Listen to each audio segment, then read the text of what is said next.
These celebs hid their black heritage until now. Prepare to be amazed.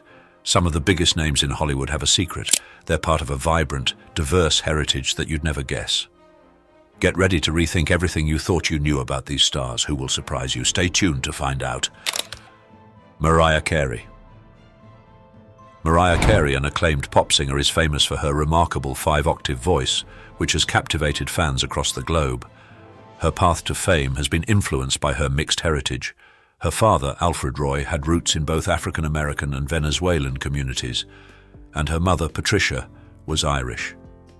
These diverse cultural influences have played a significant role in defining Carey's personal experiences and sense of self.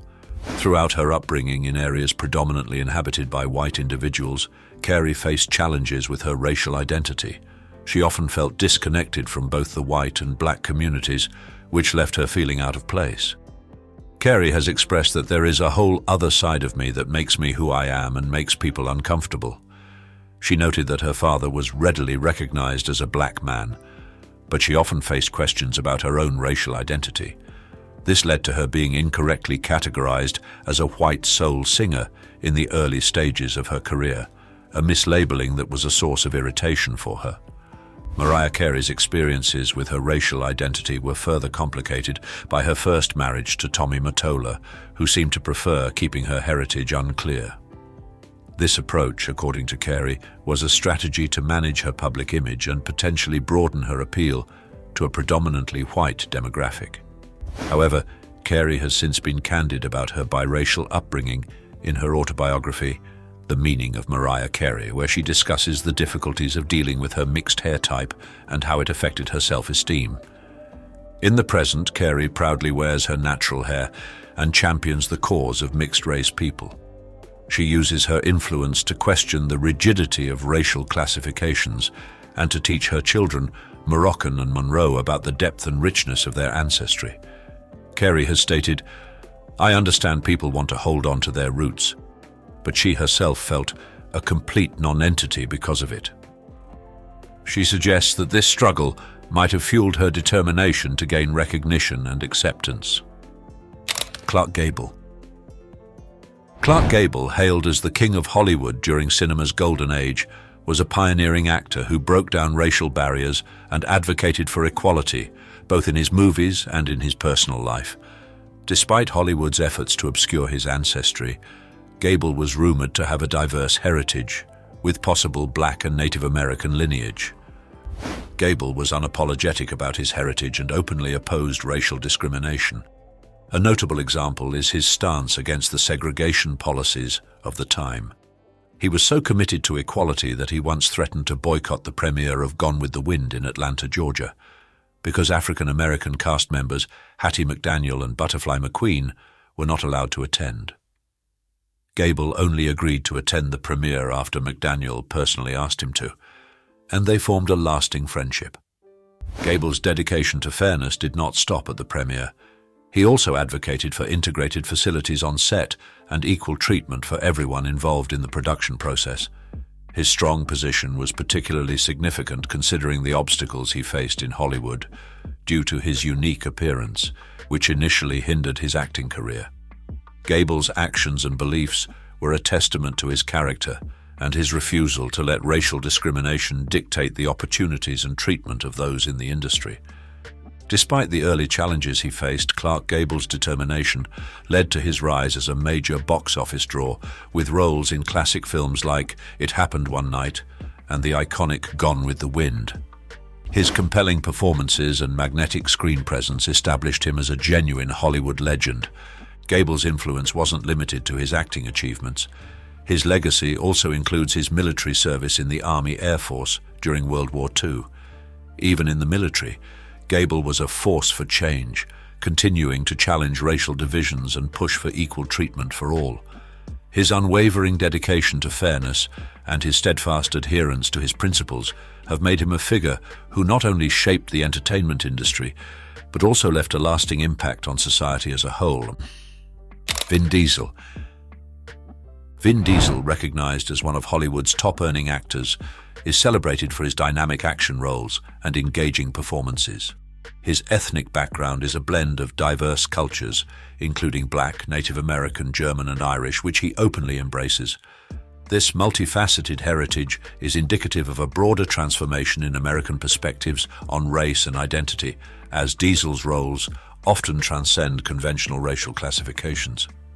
In 1995, Diesel produced the short film Multifacial, which he wrote, directed, and starred in, to shed light on the challenges faced by actors with mixed ethnicities in Hollywood. The film was acknowledged at the prestigious Cannes Festival and caught the eye of renowned director Steven Spielberg. This led to Diesel's casting in Spielberg's 1998 film Saving Private Ryan. Diesel's production company, One Race, established in 1995, champions diversity and has been behind several of Diesel's successful films. The company has released 15 feature films starring Diesel, which have collectively earned over $3 billion globally. Diesel frequently takes on roles where the character's race is not clearly outlined, thus reflecting a post-racial ideal in his acting. In an interview, Diesel affirmed his identity, saying, "I'm definitely a person of color. I never met my biological father. The man who raised me was a black man, and he made me who I am and taught me who I am." Diesel's journey in Hollywood exemplifies the industry's progressive approach to race and identity, showcasing a new wave of actors who challenge the traditional racial paradigm and proudly celebrate their multi-ethnic roots. Does Vin Diesel's approach to race and identity in his roles inspire a more inclusive Hollywood? Share your thoughts and comment yes if you agree or no if you disagree. Carol Channing. Carol Channing, an acclaimed Broadway legend, is most recognized for her unforgettable portrayal of Dolly Levi in Hello, Dolly. It was later in her life that it was discovered she had African-American ancestry, a fact she herself did not learn until the age of 16, when her mother revealed it to her.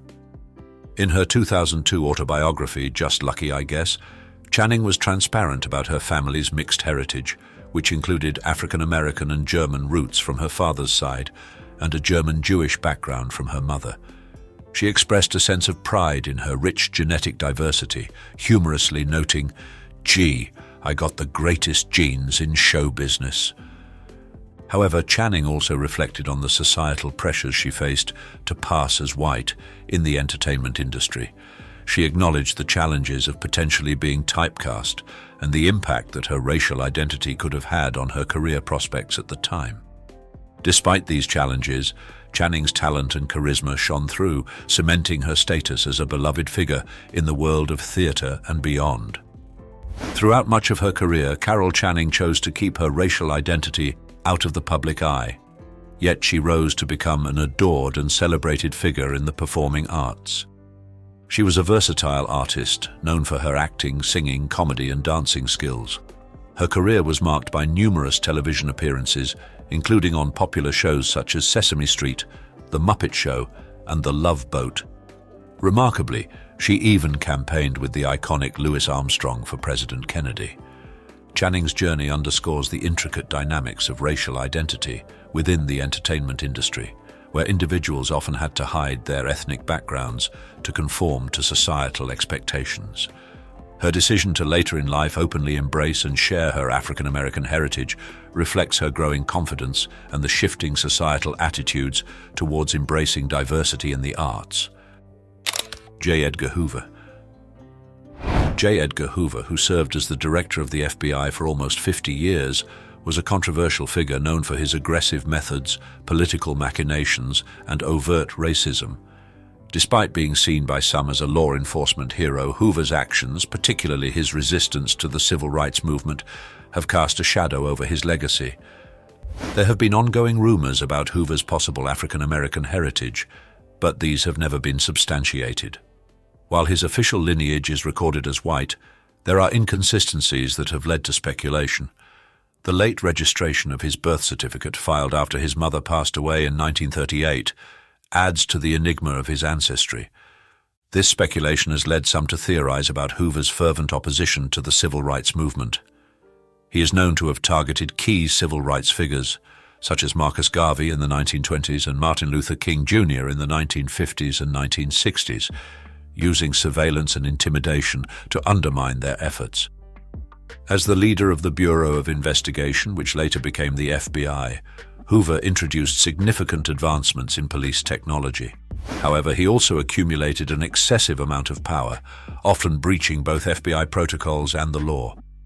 Hoover was notorious for using illegal surveillance, wiretapping, and break-ins to gather information, and he did not hesitate to intimidate political figures, even those in high positions. Despite the controversy surrounding his tenure, Hoover's time as FBI director extended over 8 presidential terms, from Calvin Coolidge to Richard Nixon. His life and actions continue to be a subject of intense examination, with new research exploring his relationship with white evangelicals and the lasting influence of his practices on the culture of the FBI. Dwayne "The Rock" Johnson. Dwayne "The Rock" Johnson is an exceptional, multi-talented individual, celebrated as a wrestling icon and a prominent figure in Hollywood. Despite his widespread recognition and achievements, he has consistently maintained a down-to-earth demeanor and proudly acknowledges his mixed heritage. His wrestling journey was deeply influenced by his family's history in the sport, with his father Rocky Johnson and grandfather Peter Maivia both being accomplished wrestlers. At the start of his wrestling career, Johnson encountered difficulties in winning over the audience with his Rocky Maivia persona. It was only after he transformed into the assertive and captivating The Rock that he achieved significant success. This new persona allowed him to engage in prominent rivalries and secure numerous championship titles. Johnson's move to acting has been no less remarkable, with him featuring in major film franchises such as Fast and the Furious and Jumanji. Nevertheless, his path has been marked by obstacles. He's been candid about the discrimination he encountered during his upbringing, which included facing racial prejudice and being misidentified due to his looks. Johnson's story is a testament to resilience and the power of reinvention. His openness about his personal experiences and his commitment to breaking down barriers in both the wrestling and film industries have made him an influential figure, admired for both his talent and his character. Dwayne "The Rock" Johnson has spoken candidly about his experiences growing up, recalling how people would dismiss him as just a half-breed, neither fully Samoan nor fully black. He grappled with finding his place in the world, a common challenge for individuals of mixed heritage. Johnson's narrative underscores the intricacies and successes of navigating a biracial identity, showcasing his tenacity and resolve. Even with his remarkable achievements, Johnson stays connected to his roots and is approachable, leveraging his influence to motivate others and honor his varied ancestry. He has expressed his pride in his Samoan and black heritage, saying, "I'm very proud to be a Samoan and a black man." Johnson actively embraces both his Polynesian and black cultures. Loving this content? Show your support with a like and a subscribe. Not impressed? A like would still be nice, and your feedback in the comments will help me create better content next time. Rashida Jones. Rashida Jones is a celebrated actress, recognized for her performances in hit TV series such as Parks and Recreation and The Office. Her background, being the child of music mogul Quincy Jones and actress Peggy Lipton, adds intriguing dimensions to her personal narrative that are not widely known. Raised in Bel Air, Los Angeles, Jones grew up experiencing a fusion of black and Jewish traditions. Quincy Jones, her father, is of African American heritage, while her mother, Peggy Lipton, had Ashkenazi Jewish roots. Jones has noted that her parents' interracial union in the 1970s was still not that acceptable, but they managed to foster a utopian enclave with other families of mixed heritage. In terms of her upbringing, Jones was brought up in the Jewish faith by her mother, participating in Hebrew school and observing Jewish holidays such as Passover and Yom Kippur. "We always went to Seder for Passover. I really liked the cultural and the familial side of Judaism. It was always the most comfortable place for me, making time for family and community," she has expressed. Simultaneously, Jones also embraced her black heritage, as evidenced by her involvement with the Black Student Association at Harvard University, where she pursued a major in religious studies. Rashida Jones continued to delve into various belief systems during her time at Harvard, where she wrote a thesis on 11th century Indian philosophy. She has expressed her fascination with religion, noting its power to unite people. "Religion is so fascinating in its ability to bring people together," she has said. Jones's curiosity about diverse cultures was further ignited by her involvement in the television series Who Do You Think You Are? This show helped her uncover her family's history, including her Jewish ancestors in Latvia. Her narrative underscores the richness and intricacy of having a multicultural identity. Jones has acknowledged the rarity of her existence as a black Jew in the contemporary world, describing it as a miracle. She cherishes her heritage and is grateful for the opportunities she has had to succeed and thrive. Meghan Markle. Meghan Markle's journey with her racial and personal identity has been intricate and layered. Throughout her upbringing, she recognized herself as a mixed-race individual, but the public's intense focus on her race only became prominent when her relationship with Prince Harry came to light. Markle has shared, "It's very different to be a minority but not be treated as a minority off the bat. Obviously now people are very aware of my race because they made it such an issue when I went to the UK. Before that, most people didn't treat me like a black woman, so that talk didn't have to happen for me as a child." This change in how her race was perceived was a disconcerting adjustment for Markle, who was not typically seen through the perspective of her racial background until her move to the UK. The increased attention on her racial identity has prompted significant discussions about the difficulties that biracial individuals often encounter as they may struggle to navigate between different cultural identities and seek a place where they feel they belong.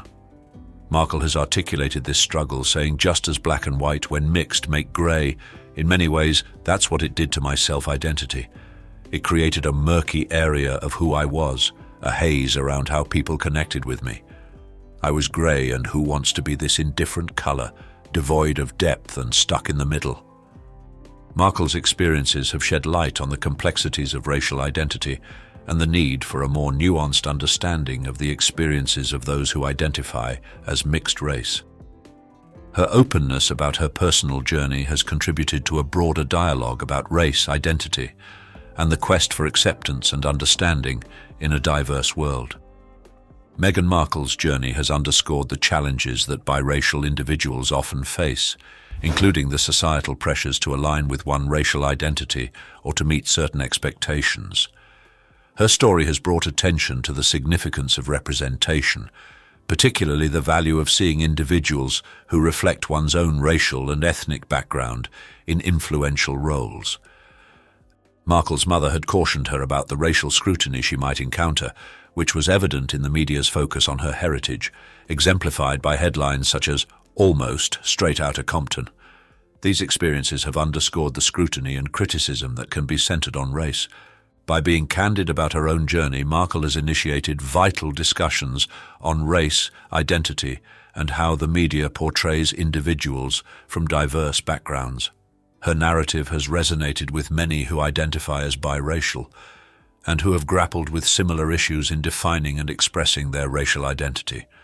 Meghan Markle's journey sheds light on the complexities of race and identity.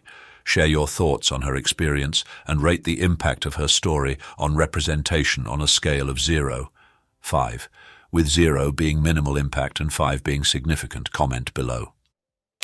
Derek Jeter.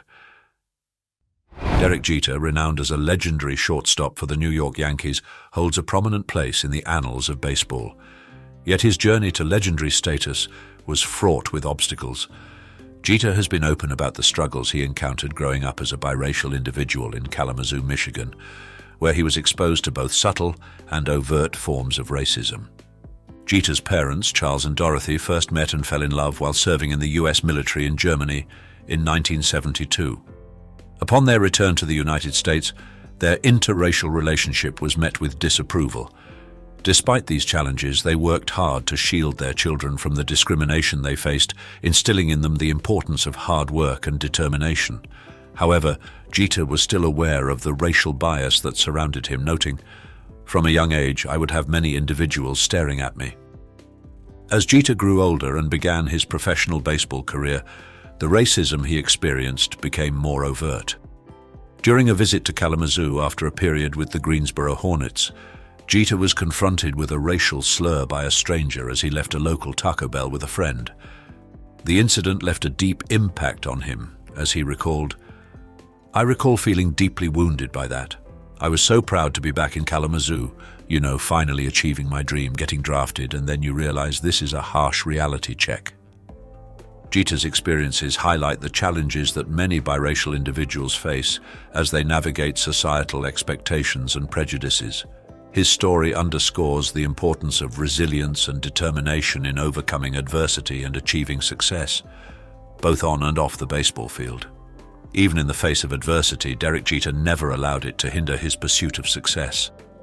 His determination and unwavering focus, instilled in him by his parents, enabled him to overcome the challenges he encountered. Buck Showalter, Jeter's manager with the Yankees, praised the strength of Jeter's parents, saying, "I was struck by how strong his parents were, and the resilience they must have had in an interracial marriage."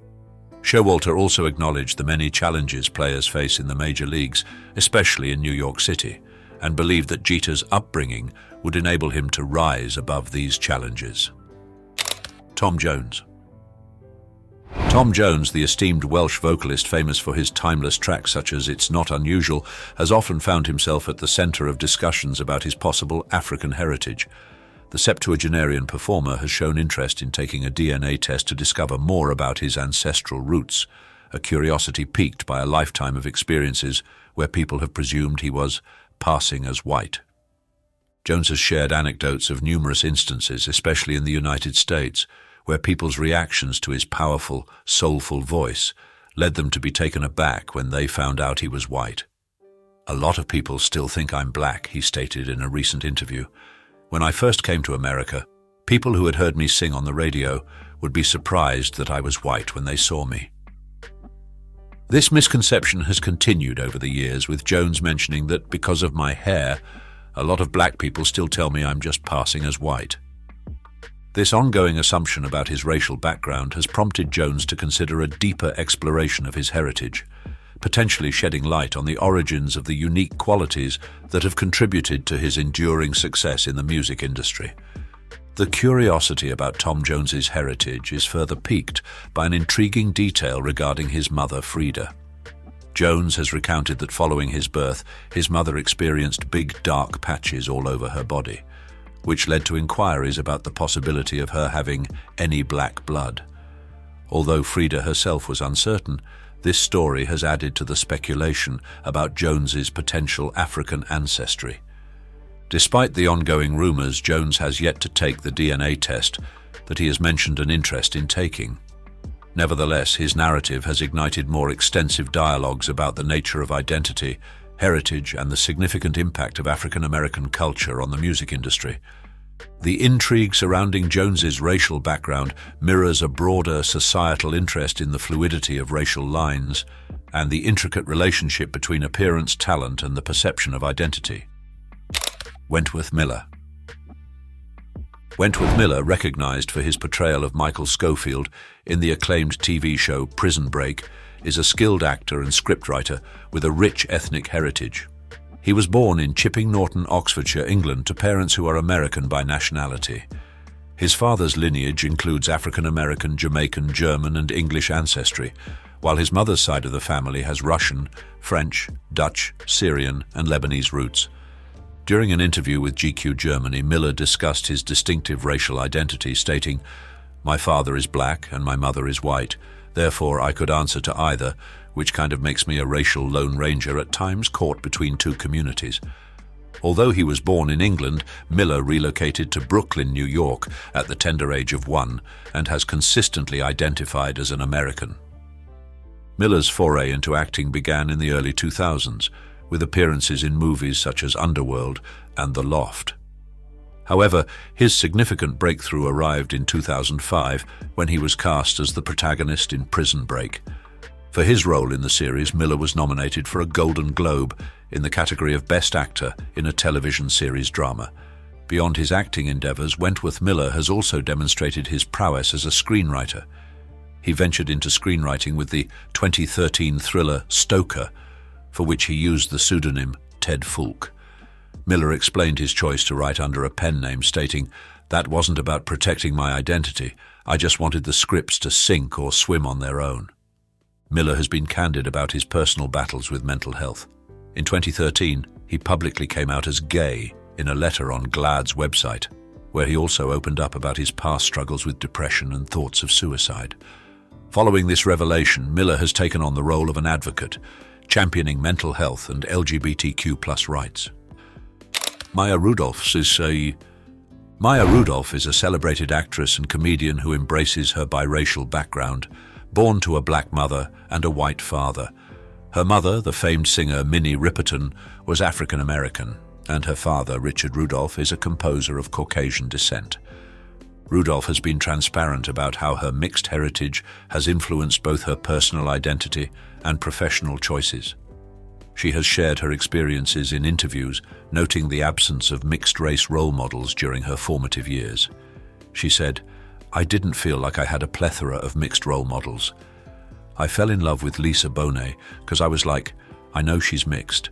That girl's mixed and she's so beautiful. My little brain, my little radar was like, I sense something, she's one of us, I'm one of her." Her African-American heritage has also played a role in the characters she chooses to portray, especially her well-received impersonation of Kamala Harris on Saturday Night Live. Speaking about the importance of this role, Rudolph expressed, "I'm so honored to play her because she's a woman of color, and I'm a woman of color, and it's really meaningful to me to be able to represent that on a national stage." Rudolph's openness about her heritage and her commitment to representing diverse experiences on screen have made her a respected figure in the entertainment industry, admired for her talent and her advocacy for inclusivity. In addition to her on-screen work, Maya Rudolph actively uses her influence to advocate for and celebrate the Black community. She has participated in numerous initiatives aimed at fostering diversity and inclusion within the entertainment industry, and has been vocal about the significance of representation for people of color. During an interview, Rudolph highlighted the importance of diverse storytelling, stating, "I think it's so important that we see stories that reflect the world that we live in, and that we see people of color in positions of power and in positions of leadership, and that we see that reflected in the media that we consume." Tracee Ellis Ross. Tracee Ellis Ross's life and career have been profoundly shaped by her rich and varied heritage. As the child of iconic Motown singer Diana Ross and music manager Robert Ellis Silverstein, Tracee was immersed in the world of entertainment from an early age. Throughout her upbringing, Tracee and her siblings were raised in a supportive environment where their mother placed a strong emphasis on family, even amidst her busy professional life. Tracee has recalled her mother's words, "I'm not raising my children to raise my children," highlighting Diana's commitment to being actively involved in her children's lives. This dedication to family is a value that Tracee continues to cherish, as evidenced by her close relationships with her 4 siblings, Rhonda, Chudney, Ross, and Evan. Tracee's identity is further enriched by her African American and Jewish ancestry. She has spoken about her unique background, stating, "My father is Jewish, and my mother is African American and a Baptist." This dual heritage has played a significant role in her professional work, especially in her portrayal of Dr. Rainbow Bo Johnson on the popular series Blackish. The show, which delves into themes of race and identity, has been a significant platform for Tracee, who has expressed her deep appreciation for being part of such a groundbreaking series, saying, "Blackish was definitely the beginning of something, and I just feel so honored to be a part of it." Tracee Ellis Ross's journey is a testament to the power of embracing one's heritage and using it as a source of inspiration and connection, both personally and professionally.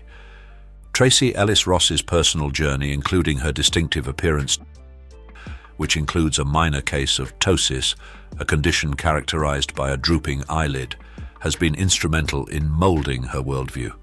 In response to online detractors who ridiculed her eyes, Tracee Ellis Ross issued a bold retort stating, "I know you'll make fun of my eyes, you know what I mean?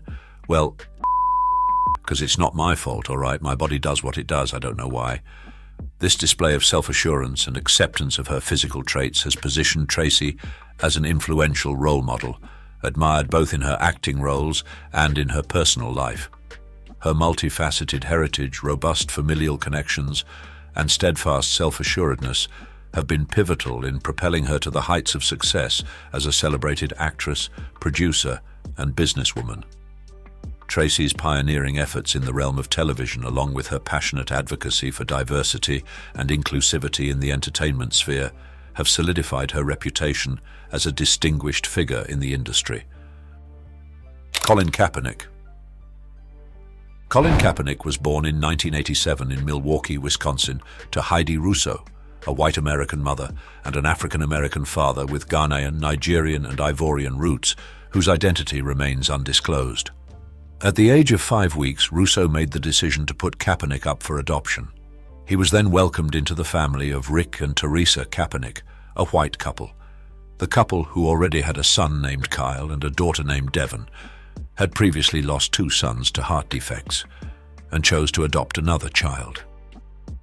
Kaepernick's formative years were significantly influenced by his experiences as a biracial individual growing up in a white family. When he was 4, the family relocated to California, and as Kaepernick matured, he started to form his own sense of identity and comprehend his position within society. He has stated, "As I got older, my identity developed and my place in society and my understanding of that developed." Throughout his upbringing, Kaepernick was always candid about his adoption and his racial background. His adoptive mother, Teresa Kaepernick, spoke to the New York Times in 2010 saying, "We've always been really open about the adoption, and we were always very open about the skin colors. We pointed it out as a positive, and he saw his difference and was comfortable with it." This openness and acceptance of his unique heritage have played a role in shaping Kaepernick's worldview and his activism, as he has used his platform to advocate for social justice and racial equality. Discovering the rich tapestry of racial and cultural identities among our favorite celebrities is always a fascinating journey. From Mariah Carey's 5-octave range to Colin Kaepernick's powerful activism, their stories inspire us to embrace our own unique heritages. Who among these icons resonates with you the most? Let us know in the comments. Don't forget to like, subscribe, and hit that notification bell for more iconic inside moments. Let's keep the conversation going and celebrate the diversity that makes us all iconic. 6 most tragic stories of 1970s child stars. They were the stars everyone wanted to be. Posters on every bedroom wall, the 70s were a great time to grow up, for most people. But for child stars, it was a different story. Crazy hours, constant pressure, the spotlight never turned off. It stole their childhoods. Some handled it, others didn't, and their lives took a dark turn. One even wished people would forget her biggest role. It's like they were prisoners behind bars. So let's uncover the truth about these kids we all wanted to know. Erin Moran. Tony Moran and Erin Moran share a familial connection, both hailing from a family of 6 children without industry roots. Erin's early interest in acting was nurtured by her mother, who enrolled her in a talent agency. This marked the beginning of the Moran family's rise to fame, with Erin's brothers, John and Tony, following in her footsteps. John appeared in Happy Days at age 4, while Tony had guest roles in The Waltons and Chips, notably playing the unmasked Michael Myers in Halloween, 1978. Anson Williams, a friend since Erin was 12, revealed that her difficult upbringing in a broken home had a lasting impact on her life, quoting, "No child should have the family she had. She didn't get the upbringing a child should have, which really makes life hard. She had a lot of problems for a lot of years. This challenging childhood would affect Erin's life until the very end." Erin Moran, who played Joni Cunningham on Happy Days, showcased her singing talent in various roles beyond her iconic character. In a 1975 episode of The Waltons, titled The Song, she portrayed Sally Ann Harper, a love interest for Ben and Jason, and impressed audiences with her genuine musical abilities. Her beautiful voice was also featured in Happy Days, particularly in the duet Once Again with Scott Baio, Chachi. Demonstrating her impressive vocal range, Erin's singing talent was undeniable, even alongside a co-star who later secured a record deal. Erin Moran, best known for her iconic role as Joni Cunningham, eventually ventured into romance and marriage. After her early TV success, she wed Rocky Ferguson in 1987, but the marriage ended in divorce in 1993. That same year, she found her lifelong partner, Stephen Fleischman, and they tied the knot. The couple relocated to California and later Indiana to care for Stephen's ailing mother. While serving as caretakers, they also enjoyed a lively social life, reportedly getting kicked out of a trailer park for being too boisterous. Erin Moran's iconic role as Joni Cunningham on Happy Days defined her career, but the show's massive success didn't necessarily translate to financial gains for the actors. In a notable lawsuit, Moran, Anson Williams, Marion Ross and Don Most sought merchandising profits owed to them, citing contracts that entitled them to 5% of solo image usage and 2.5% for group appearances. The dispute centered on CBS's offer of $8,500 to $9,000 versus the cast's demand for millions. Notably, Henry Winkler and Ron Howard were absent from the lawsuit, having secured separate merchandising deals. Although a judge initially rejected the cast's claims, a settlement was reached in 2012, with Anson Williams expressing satisfaction with the undisclosed amount. Despite the show's immense popularity and merchandising success, Moran struggled to achieve lasting fame beyond her beloved character. After Happy Days ended, Erin Moran's career struggled to gain traction. Despite the success of Joni Loves Chachi, the show's cancellation marked the beginning of a decline in her acting career. As the entertainment landscape shifted towards edgier content, Moran found herself relegated to small roles, which eventually dwindled in the 1990s. Financial difficulties followed, culminating in the loss of her California home to foreclosure. She and her husband faced significant financial struggles, with Erin occasionally residing at a Holiday Inn Express. Regular visits to an Indiana bar became a coping mechanism, where she would often express feelings of isolation and frustration, claiming that no one cared about her except her husband. Despite her efforts to find solace in alcohol, her behavior would sometimes lead to her being kicked out of the bar. In 2017, Erin Moran's life took a devastating turn when she was diagnosed with throat cancer, which rapidly progressed, leaving her unable to eat, drink, or speak. Despite her struggles, she found solace in her friendship with Anson Williams, her Happy Days co-star, with whom she regularly texted since she couldn't speak. Unfortunately, her condition deteriorated, and she faced difficulties breathing. Tragically, on April 2017, her husband Stephen found her passed away in bed, holding his hand. Anson Williams, who had been hopeful about her recovery, was overcome with grief upon hearing the news, a sentiment shared by many who cherished her iconic role as TV's beloved all-American girl Joni Cunningham. Jack Wilde. Jack Wilde's life story mirrors the trajectory of his breakout role in the musical Oliver. Born into humble beginnings, he had no aspirations of becoming an actor, instead dreaming of a career in sports or medicine. "I never wanted to be an actor. I saw myself as either a footballer or a doctor," he once confessed. However, fate intervened when a theatre agent, Phil Collins's mother, discovered the Wilde brothers playing football in a park. Enrolled in drama school, Jack landed a role in the West End production of Oliver in 1964, playing Charlie. 4 years later, at the age of 16, Jack captivated audiences as the Artful Dodger in the film adaptation, singing his way into our hearts. Jack Wilde's undeniable talent, particularly his musical abilities, played a crucial role in the success of the 1968 film Oliver, which won Academy Awards for Best Score and Best Sound. Not only did Jack perform all of his own singing in the film, but he also had a unique connection to the role of the Artful Dodger. The original West End production featured David Jones, who would later gain fame as a member of the Monkees. Jack's musical talents extended beyond the screen. By 1970, he released his own album, The Jack Wilde Album, showcasing his covers of popular British songs. He followed this with Everybody Is Coming Up Roses in 1971, which included original material. His final major album, A Beautiful World, released in 1972, featured the hit single Some Beautiful, which charted in both the US and the UK. Jack Wilde's musical career, though perhaps overshadowed by his film and television work, was undoubtedly a significant part of his success and legacy. The friendship between Oliver Twist and the Artful Dodger in the film Oliver was a key element of the story's success. While Mark Lester brought Oliver to life, Jack Wilde's portrayal of the Artful Dodger stole the spotlight. However, unlike some actors who might harbor resentment over screen time, Jack and Mark formed a close bond, mirroring their on-screen characters' friendship. They even reunited for the 1971 film Melody. The bond between them was so strong that, decades later, Mark fondly recalled their time together. Jack was like a brother to me during the making of the film and was always very protective. He added, the chemistry between us was just something very, very special and lasted throughout our lives. While filming Oliver, the young cast members were intimidated by Oliver Reed, who played the villainous Bill Sikes. Jack Wilde recalled, as kids, we were all terrified of him because he was this giant of a man, and the only time we ever saw him was when he was in costume and made up for the part.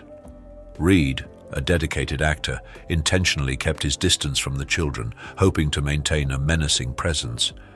Tragically, Reed's imposing appearance was the result of a violent incident a few years prior. He was attacked in a bar after a dispute with other patrons, sustaining 36 stitches from broken bottles.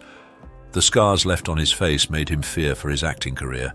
Despite not initially pursuing acting, Jack Wilde's career brought him several milestones, including a chance encounter with Welsh actress Gaynor Jones on the set of Doctor Who when he was just 12. They reconnected in 1970 and married 6 years later, but their union ended in 1985 due to Jack's struggles with addiction. Later, Jack found love with Claire Harden, whom he met while working on Jack and the Beanstalk. They married in 2005, but their happily ever after was unfortunately marred by tragedy. After Oliver propelled Jack Wilde to stardom, he further solidified his celebrity status by playing Jimmy in the iconic children's show H.R. Pufnstuf, a role he reprised in the 1970 film adaptation. During this time, Jack became a teen heartthrob, appearing in magazines like Tiger Beat, alongside other popular idols like Barry Williams and David Cassidy. Former Tiger Beat editor Ann Moses recalled Jack as one of the magazine's first stars, but even at 17, she couldn't help but see him as a child, still accompanied by his older brother. Moses likened Jack's time in the spotlight to a shooting star, brilliant but fleeting, leaving a lasting impression but ending all too soon. Jack Wilde expressed frustration about being typecast, even in his 20s as a young teen. He admitted, "When I first entered the show business, of course, I didn't mind playing younger roles. However, it did bug me when I would be 21 being offered the role of a 13-year-old. I'm not saying I didn't enjoy playing these roles. I had barrels of fun. I just wanted more serious and dramatic roles. It's that simple." He was even set to star opposite Suzi Quatro in a British version of Bonnie and Clyde, which ultimately fell through, a disappointment that must have been difficult for him to handle. After a period of focusing on music, Jack returned to acting but found himself mostly in smaller roles.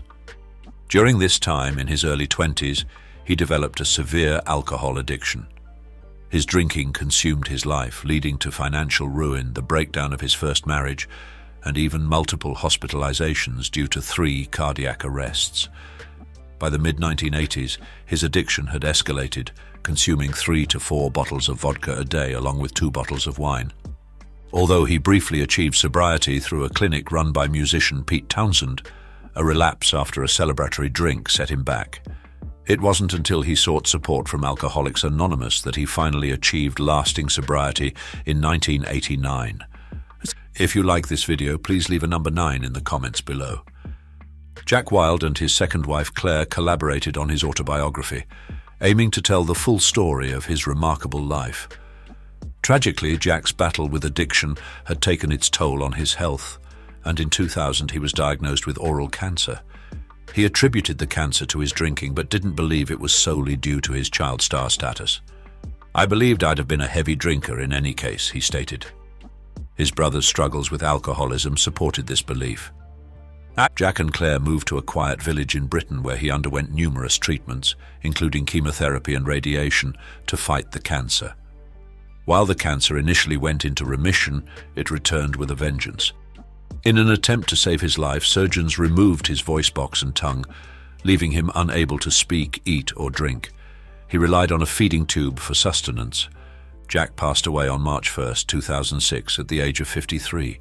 Claire, heartbroken but determined, completed his autobiography, It's a Dodger's Life, which was released in 2016. It was a testament to his resilience and a lasting legacy of his unique story. Plum. Eve Plum, born into a family of entertainers, was destined for a life in the spotlight. Her father was a recording company executive and her mother a dancer, making Hollywood a natural part of their world. Growing up in Burbank, Eve had a unique challenge, standing out amidst her three siblings. Fortune smiled upon her when a talent agent moved in next door, specializing in child actors. With this support, Eve landed her first audition and nailed it, launching her career. She began with commercials and soon found herself starring in a variety of shows, including Lassie, The Big Valley, Family Affair, and even Gunsmoke. Interestingly, the dress Eve wore for Gunsmoke was previously worn by Shirley Temple. Though acting wasn't planned for Eve, her family became fully supportive once it became clear it was her passion. Unlike some child stars who endured controlling parents, Eve's parents were supportive and protective. Her father managed her finances wisely and her mother accompanied her on set, ensuring her safety and well-being rather than acting as a domineering force. Life, as they say, often imitates art, and the Brady Bunch is no exception. Eve Plum's casting as Jan Brady was influenced by more than just her resemblance to the original Mrs. Brady, Joyce Bulifant. Producers recognized her natural ability and, more importantly, noticed a distinct quality about her. Eve, unlike her co-stars who also had prior acting experience, often felt a sense of isolation, a trait that producers incorporated into Jan's character. This resonated with audiences, making the middle child struggles a relatable and iconic part of the show. Behind the scenes, the cast, particularly Maureen McCormick, yearned for their characters to mature and embrace more adult storylines. As a form of quiet rebellion, Eve and Maureen even filmed scenes without bras. Their off-screen friendship extended beyond the set, with a cruise where they indulged in alcohol, leading McCormick to label them the Boozy Bunch. While Eve managed to avoid serious addiction, both McCormick and their on-screen father, Robert Reed, later faced struggles with substance abuse. The life of a child star often sparks romantic fantasies. While the Brady Bunch cast members were not related, a few romantic sparks flew between them. Christopher Knight, for example, harbored crushes on both Susan Olsen and Eve Plum. One evening, Chris took Eve for a romantic night in his pickup truck, complete with candles, drinks, and blankets, but their evening was interrupted by police. Eve's relationship with Knight even fueled a scheme by Barry Williams, who sought to spend time alone with Maureen McCormick.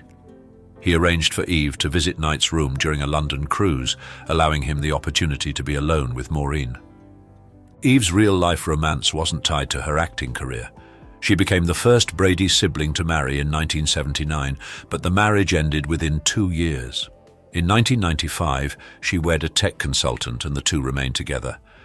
Eve has chosen to remain childless, preferring to focus on a life that feels right for her, rather than feeling pressured to conform to societal expectations.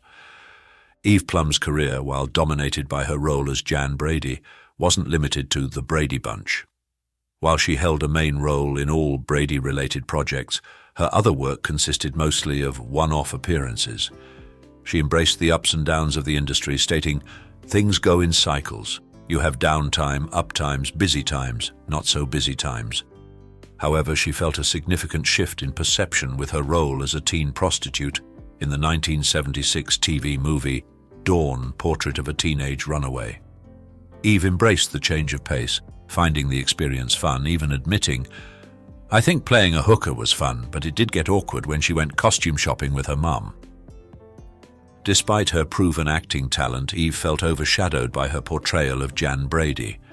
She expressed frustration at the lack of recognition for her other work, saying, "Don't forget, I've been acting since I was 6 years old and I've lived in Hollywood most of my life." Her return to the role was challenging, as Christopher Knight observed, making her the one who had the most difficulty adjusting back to the Brady family. Eve was absent from the Brady Bunch Variety Hour due to a required 5-year contract. She reflected on the complexities of her fame, saying, "We all grow up, but not everyone wants us after we do." While recognizing her enduring association with Jan, she affirmed, "I'll always be Jan Brady to so many people. I can't escape it, but I can do other things." Eve's view of her return to the Brady family was a sacrifice for the team. Despite her dedication to the role, she acknowledged, "Sometimes I wish it would go away. Yes, sometimes I wish people would just see me as I am and, forget about that." Eve Plum, like her Brady Bunch character Jan, sought to distinguish herself. As an adult, she found her unique expression through art. Eve's paintings, often still lifes, adorn prestigious studios, and her artistic eye extends to home decor and design. This made her the perfect choice for the very Brady renovation project. Returning to the Brady house, she found a sense of closure and even healing. She recreated artwork from the show, adding a personal touch to the renovated abode.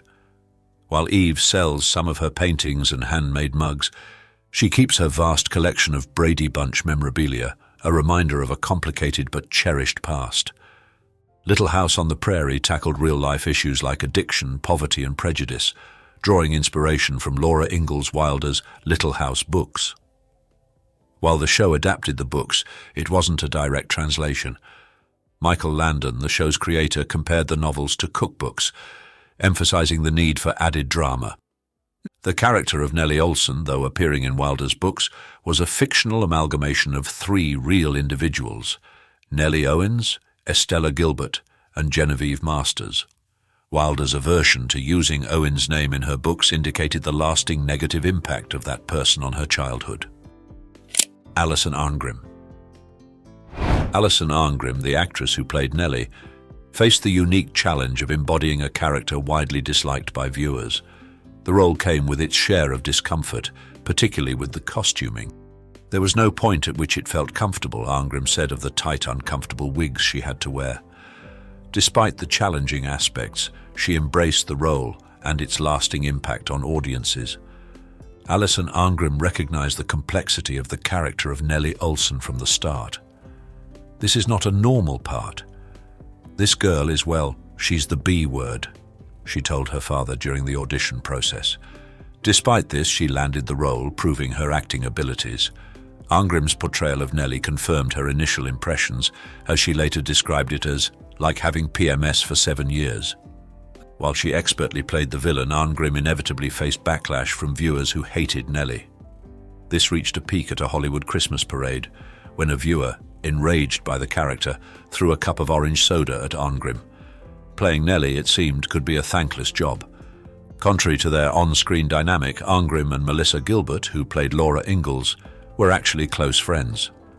The two actors were initially primed for rivalry, as Arngrim had auditioned for the role of Laura, her top choice, but Michael Landon believed she was better suited for the antagonist.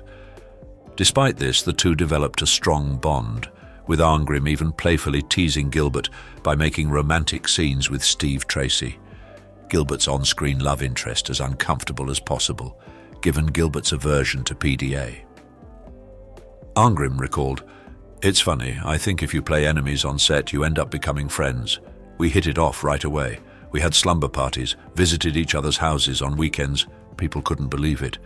In 2021, Gilbert reinforced this friendship, calling Arngrim one of my very dearest friends and very favorite on-screen partners. Their genuine friendship, despite playing adversaries, is a testament to the power of connection beyond the world of television. While Allison Arngrim enjoyed a close friendship with Melissa Gilbert, her relationship with Michael Landon, the show's creator and star, was far more complex.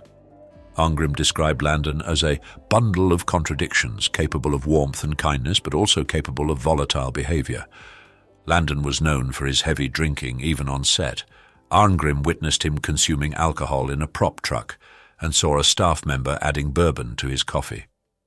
She later realized that Landon could easily consume 2 cases of beer daily. Despite his heavy drinking, Landon's volatile nature made him a difficult person to work with. When Arngrim broke her arm skateboarding, Landon forbade her from skateboarding, even marking her cast to make sure she remembered. His behavior cemented a negative impression on Arngrim, and she later supported Karen Grassley's memoir detailing Landon's problematic behavior, calling him more mad, bad, and dangerous to know. Despite the challenges of playing Nellie, the role had some positive aspects for Arngrim. She formed a lifelong friendship with Melissa Gilbert and found catharsis in the character's angry outbursts as they provided an outlet for her own past trauma of sexual abuse. "Yep, I was very relaxed after that day," she said about one particularly intense scene. If you like this video, please leave a number 9 in the comments below. However, the character arc of Nellie eventually became stagnant, with the writers struggling to develop new storylines. This left Arngrim feeling unfulfilled and uninspired, leading to her decision to leave the show. Despite her loyalty, NBC refused to negotiate a new contract, leaving her with the choice to accept a 4-year contract with the same pay and conditions or move on. After her departure, Gilbert, always supportive of her friend, gave Arngrim an unusual gift, a necklace with a crying baby charm wrapped in a job listing from a local paper. It was a gesture of friendship and a reminder that even after leaving Little House, there were new opportunities waiting. Allison Arngrim, despite being forever associated with the bratty Nellie Olsen, has continued a successful acting career, even appearing in the web series Life Interrupted, alongside another beloved child star, Bewitched's Darren Murphy.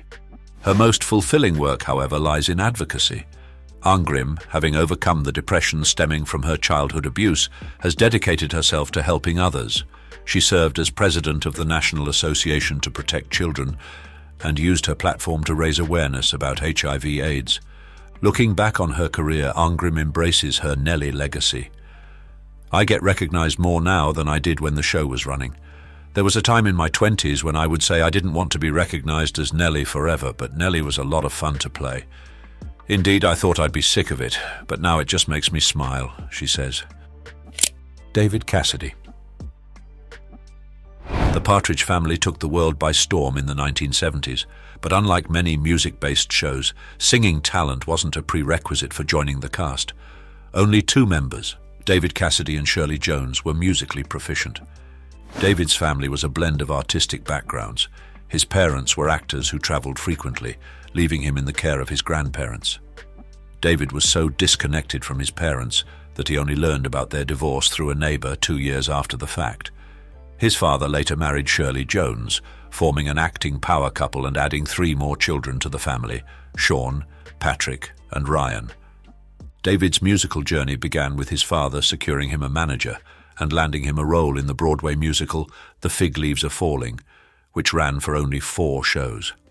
However, a casting director noticed David's potential and offered him guest appearances on shows like Marcus Welby, Maryland, Bonanza, and Adam 12. He further showcased his musical talent with successful singles like Cherish. Despite the show's success, the cast, especially David, received meager compensation compared to the immense profits generated by merchandising. Danny Bonaduce, who only earned $400 per episode, sometimes lived in his car, while David, the highest-paid cast member, received $600 per episode. He also received none of the profits from the official David Cassidy fan club, fueling resentment toward the network. In retaliation, David stole $25,000 worth of guitars and equipment from the set, but his financial woes continued into adulthood. Despite his contract stating he should receive 15% of merchandise profits, he only received $5,000. In 2011, he publicly confronted the network stating, "You owe me a fortune. You want to go to trial. Big bad Sony against David Cassidy. Go ahead." While his net worth was initially believed to be $150,000, it was later revealed to be $1.68 million, yet his stolen salary and struggles with addiction resulted in periods of financial ruin. David Cassidy and Sean Cassidy were half-brothers, sharing their father but not their mother. Sean, an actor and singer himself, fondly recalled their Broadway show Blood Brothers, calling it very cathartic because we both felt connected to our dad. He also said of David, "I loved and adored him, and he was as funny a guy as you'll ever meet." Despite their closeness, Sean witnessed David's struggles with fame and addiction, describing it as so painful and nobody really has the right rulebook on how to manage it. The Partridge Family propelled David Cassidy to global stardom, leading to an overwhelming level of fame. He was constantly surrounded by fans, even finding naked women in his home and car. His fame brought a brief romance with Susan Dey, but ultimately led to a yearning to break away from his pristine image. In 1972, Cassidy gave a candid interview with Rolling Stone, discussing drugs and sex, and even posed nude for the cover. This marked the beginning of a downward spiral. To cover up the sadness and the emptiness, "I never sought the fame, and I was always trying to hide from it," Cassidy said about his struggle with alcoholism. His exhausting work schedule, 18 hours a day, 7 days a week for 5 years, left no room for personal life. His drinking led to legal troubles, including a DUI that landed him in rehab. Despite claiming sobriety, Cassidy admitted later in life, "The fact is that I lied about my drinking. It never stopped." He described his struggle as a slippery slope that he couldn't escape. David Cassidy's will excluded his daughter Katie from any inheritance, stating, "Any references to child or children are only to Beau and not to Katie. It is my specific intent not to provide any benefits hereunder to Catherine." David explained their strained relationship, saying, "I wasn't her father. I was her biological father, but I didn't raise her. Katie was raised by her mother and stepfather. While the two had reconciled before David's death, the will remained unchanged." And if you like this video, please leave a number 9 in the comments below. David Harper.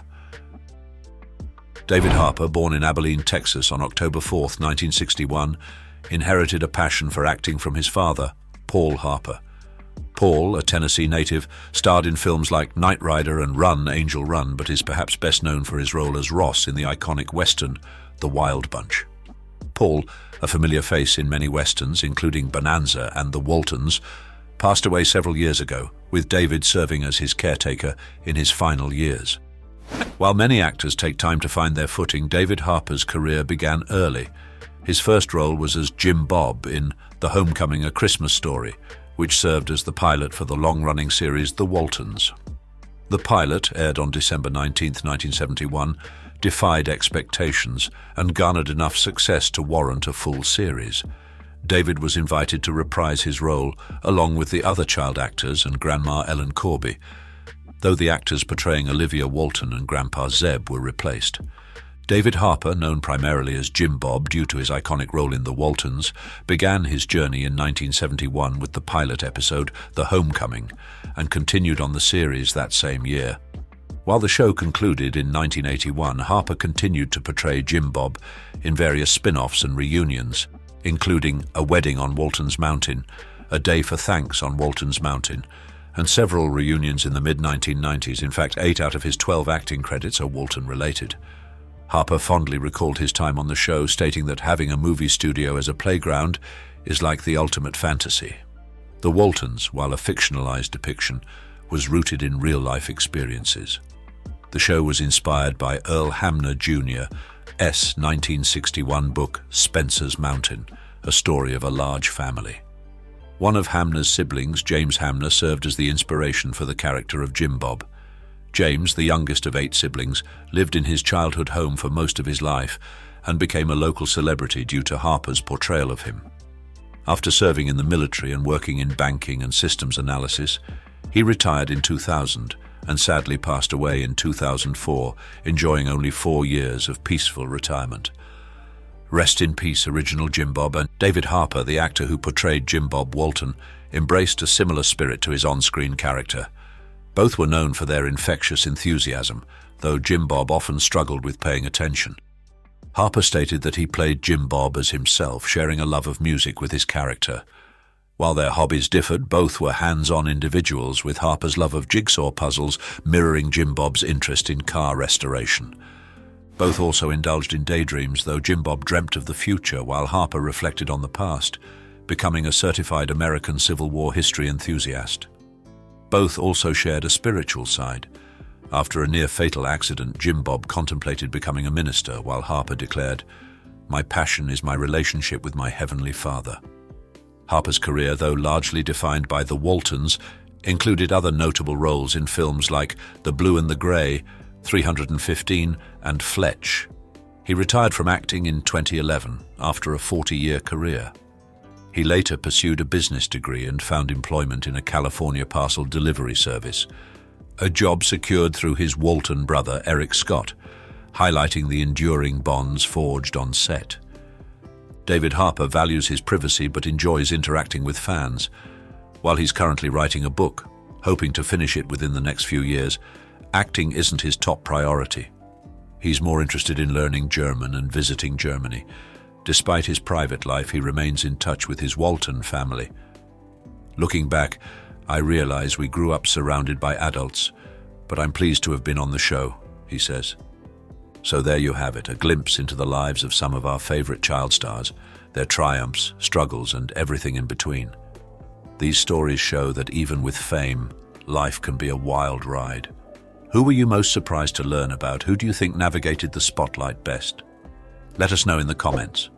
Don't forget to give this video a thumbs up and subscribe to Iconic Inside for more behind-the-scenes stories.